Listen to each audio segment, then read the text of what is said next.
Kapuso Star, umagaw ng atensyon matapos mapaspat sa ABS-CBN Christmas Station ID na gagawin pa raw ng serye sa Kapamilya Network. Umuugo ngayon sa social media ang balitang isang Kapuso Star ang di umano'y spotted sa pinakabagong Christmas Station ID ng ABS-CBN.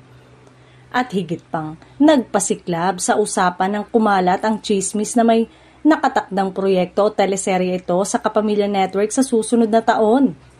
Sa naturang video na may temang Love, Joy, Hope, napansin ng mga netizen ang isang clip na tila kahawig ng nasabing artista kung saan marami na ang nagtatanong. Lumipat na ba siya sa Kapamilya Network?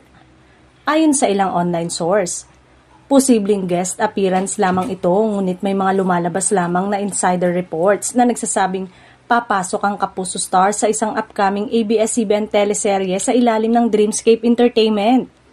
Hindi pa malinaw kung anong proyekto ito, ngunit sinasabing drama action series umano ang genre at magsisimula ang taping sa unang bahagi ng 2026. Maraming fans ang sabik na malaman kung totoo nga ang mga usap-usapan. Lalo't bihirang mangyari na makita ang isang kapuso talent sa isang kapamilya production. May ilan ding nagsasabi na posibleng bahagi ito ng collaboration sa pagitan ng ABS-CBN at GMA, gaya ng mga naganap na cross-network project kamakailan.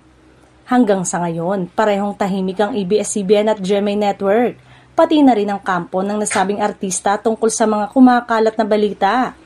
Totoo nga bang may Kapuso Star na lilipat at bibida sa bagong teleserye ng ABS-CBN? O isa lang itong malakas na teaser para sa isang mas malaking collaboration?